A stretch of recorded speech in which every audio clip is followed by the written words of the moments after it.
DK Shivakumar ಅವರ ಜೊತೆಗೆ 13 ಮಂದಿ ಸಚಿವರುಗಳು ಪ್ರಮಾಣ ವಚನವನ್ನ ಸ್ವೀಕಾರ ಮಾಡಿದ್ದಾರೆ. ಆದರೆ ಇನ್ನೂ ಕೂಡ ಖಾತೆ ಹಂಚಿಕೆ ಆಗಿಲ್ಲ. ಕಾರಣ ಇನ್ನೂ ಕೂಡ ಖಾತೆ ಹಂಚಿಕೆಯಲ್ಲಿ ಒಂದಷ್ಟು ಇಕ್ಕಟ್ಟು ಕಾಣಿಸ್ತಾ ಇದೆ. ನಮಗೆ ಇಂಥದ್ದೇ ಖಾತೆ ಬೇಕು ಅಂತ ಹೇಳಿ ಹಿರಿಯ ಸಚಿವರುಗಳು ಕೇಳ್ತಾ ಇದ್ದಾರೆ. ಪ್ರಬಲ ಖಾತೆಗಳ ಮೇಲೆ ಕಣ್ಣಿಟ್ಟಿದ್ದಾರೆ ಹಿರಿಯ ಸಚಿವರುಗಳು. ಖಾತೆ ಹಂಚಿಕೆಗೂ ಮುನ್ನವೇ ಈಗಾಗಲೇ ಪ್ರಬಲ ಪೈಪೋಟಿ ಮಾಡ್ತಾ ಇದ್ದಾರೆ. ಒತ್ತಡವನ್ನ ಹೇರುವಂತಹ ಕೆಲಸಗಳನ್ನ ಮಾಡ್ತಾ ಇದ್ದಾರೆ. ನಮಗೆ ಇದೇ ಖಾತೆ ಬೇಕು ಈ ಸಲ ಅನ್ನುವಂತಹ ಒಂದು ಕೇಳುವಂತಹ ಪ್ರಯತ್ನಗಳು ಆಗ್ತಾ ಇದೆ. ಲಾಬಿ ಮಾಡುವ ಕೆಲಸಗಳು ಆಗ್ತಾ ಇದೆ. ಇದಕ್ಕಾಗಿಯೇ ಇದೀಗ ಬೆಂಗಳೂರು ನಗರ ಅಭಿವೃದ್ಧಿಗಾಗಿ ರಾಮಲಿಂಗಾರೆಡ್ಡಿ ಅವರು ಪಟ್ಟನ್ನ ಹಿಡಿದಿದ್ದಾರೆ.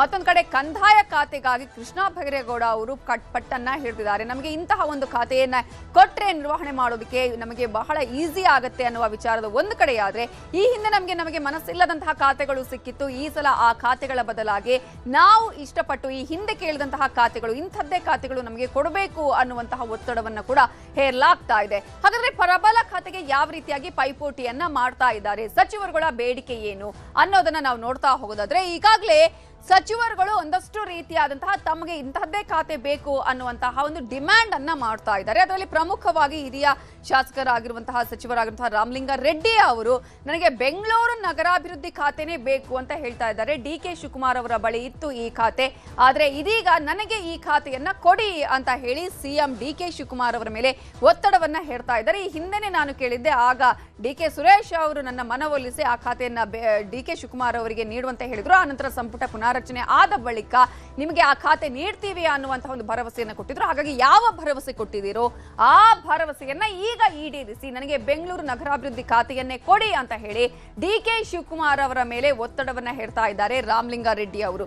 ಅದೇ ರೀತಿಯಾಗಿ ಈಗಾಗಲೇ ಡಿಕೆ ಶಿವಕುಮಾರ್ ಅವರ ಇಲ್ಲಿ ಈ ವಿಚಾರವನ್ನ ಕೇಳಿದಾಗ ಈಗಾಗಲೇ ಯಾವುದೇ ರೀತಿಯ ಊಹಾಪೋಹಗಳಿಗೆ, ಗಾಳಿ ಮಾತಿಗೆ ನಾನು ರಿಯಾಕ್ಟ್ ಮಾಡಲ್ಲ ಅಂತ ಹೇಳಿದ್ರು. ಆದ್ರೆ ಒಂದು ಗಾಳಿ ಮಾತಿತ್ತೇನಪ್ಪಾ ಅಂತ ಹೇಳಿದ್ರೆ, ರಾಮಲಿಂಗಾರೆಡ್ಡಿ ಅವರು ಈಗಾಗಲೇ ರಾಜೀನಾಮೆ ಕೊಟ್ಟಿದ್ದಾರೆ ಸಚಿವ ಸ್ಥಾನಕ್ಕೆ ಬೇಡ ಅಂತ ಹೇಳಿ ರಾಮಲಿಂಗಾರೆಡ್ಡಿ ಅವರಿಗೆ ಸ್ಪಷ್ಟನೆ ಕೊಟ್ಟರು ಇಲ್ಲ ಅಂತ ಹೇಳಿ.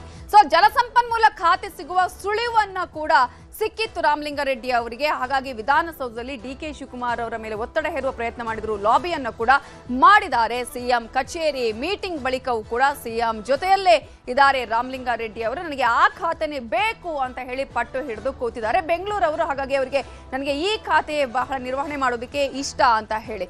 ಸೊ ಈಗ ರಾಮಲಿಂಗಾರೆಡ್ಡಿ ಅವರು ಯಾಕೆ ಇಷ್ಟೊಂದು ಪಟ್ಟನ್ನ ಹಿಡಿತಾ ಇದ್ದಾರೆ ಅಂತ ನಾವೊಂದು ಅದರ ಹಿನ್ನೆಲೆಯನ್ನ ಗಮನಿಸ್ತಾ ಹೋಗೋದಾದ್ರೆ, ಈ ಹಿಂದೆನೆ ರೆಡ್ಡಿಗೆ ಮಾತು ಕೊಟ್ಟಿದ್ರಾ ಅನ್ನುವಂತಹ ಪ್ರಶ್ನೆ ಮೂಡುತ್ತೆ.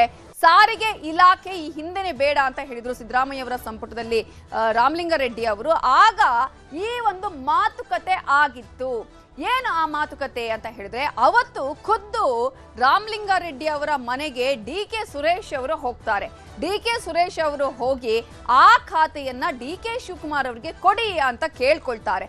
ಆ ನಂತರ ಸಂಧಾನದ ಬಳಿಕ ಸಾರಿಗೆ ಇಲಾಖೆಯನ್ನ ರಾಮಲಿಂಗಾರೆಡ್ಡಿ ಅವರು ಒಪ್ಪಿಕೊಳ್ತಾರೆ, ಪರವಾಗಿಲ್ಲ ಅನ್ನೋದನ್ನ ಅಂದುಕೊಂಡು ತೆಗೆದುಕೊಳ್ತಾರೆ. ಹೊಸ ಸಂಪುಟದಲ್ಲಿ ನಿಮಗೆ ಬೆಂಗಳೂರಿನ ನಗರಾಭಿವೃದ್ಧಿ ಖಾತೆಯನ್ನ ಕೊಡ್ತೀವಿ ಅನ್ನುವಂತಹ ಭರವಸೆಯನ್ನ ಆ ಸಂದರ್ಭದಲ್ಲಿ ನೀಡಲಾಗಿತ್ತ ಅನ್ನುವಂತಹ ಮಾತುಗಳು ಕೂಡ ಇದೆ. ಹೌದು ಅನ್ನೋದಕ್ಕೆ ಕಾರಣಕ್ಕಾಗಿಯೇ ರಾಮಲಿಂಗಾರೆಡ್ಡಿ ಅವರು ಇದೀಗ ಆ ಮಾತನ್ನ ನೀವು ಏನ್ ಕೊಟ್ಟಿದ್ರೋ ಅದನ್ನ ಈಗ ಈಡೇರಿಸಿ, ನುಡಿದಂತೆ ನಡೆಯಿರಿ ಅಂತ ಕೇಳ್ಕೊಳ್ತಾ ಇದ್ದಾರೆ.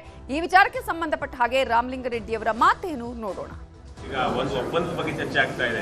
ಸಿಎಂ ಡಿಸಿಎಂ ಒಪ್ಪಂದ ಹೇಗಾಯ್ತು, ಆ ತರ ಪೇಟಿಎಂ ಲೇಔಟ್ ಒಂದು ಒಪ್ಪಂದ ಆಗಿತ್ತು, ನಿಮಗೆ ಬೆಂಗಳೂರು ಅಭಿವೃದ್ಧಿ ಖಾತೆ ಕೊಡ್ತೀವಿ ಅಂತ ಹೇಳಿ ಡಿಕೆ ಶಿವಕುಮಾರ್ ಒಪ್ಕೊಂಡಿದ್ದು ಆಚಾರ ಚರ್ಚೆ ಆಗ್ತದೆ.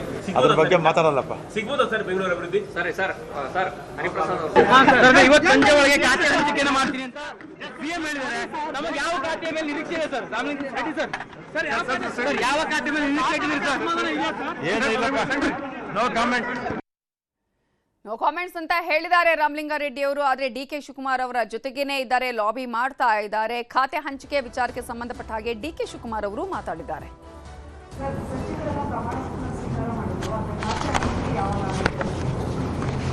ಕೊತ್ತು ಮುಳುಗೋದ್ರೊಳಗಡೆ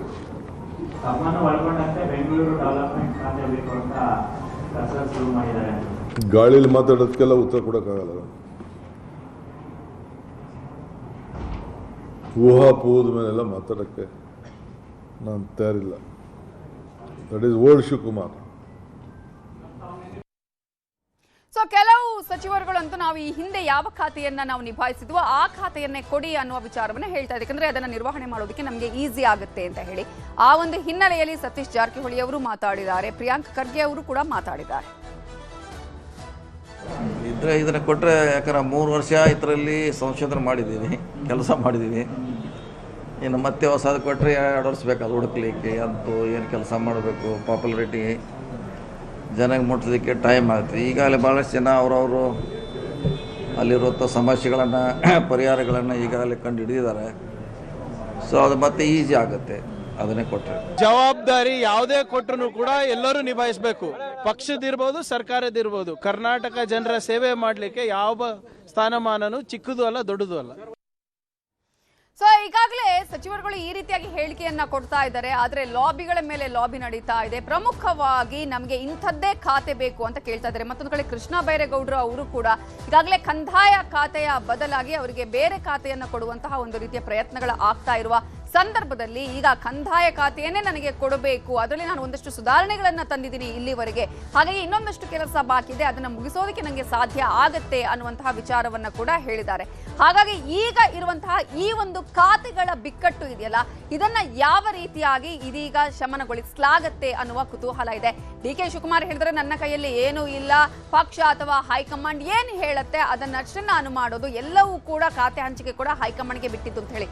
ಆದ್ರೆ ಡಿ.ಕೆ. ಶಿವಕುಮಾರ್ ಅವರ ಪರಮಾಧಿಕಾರ ಅನ್ನುವಂತಹ ಕಾರಣಕ್ಕಾಗಿಯೇ ಎಲ್ಲ ಸಚಿವರುಗಳು ಕೂಡ ಅವರ ಮೇಲೆ ಒತ್ತಡ ಹೇರುವಂತಹ ಕೆಲಸವನ್ನ ಮಾಡ್ತಾ ಇದ್ದಾರೆ.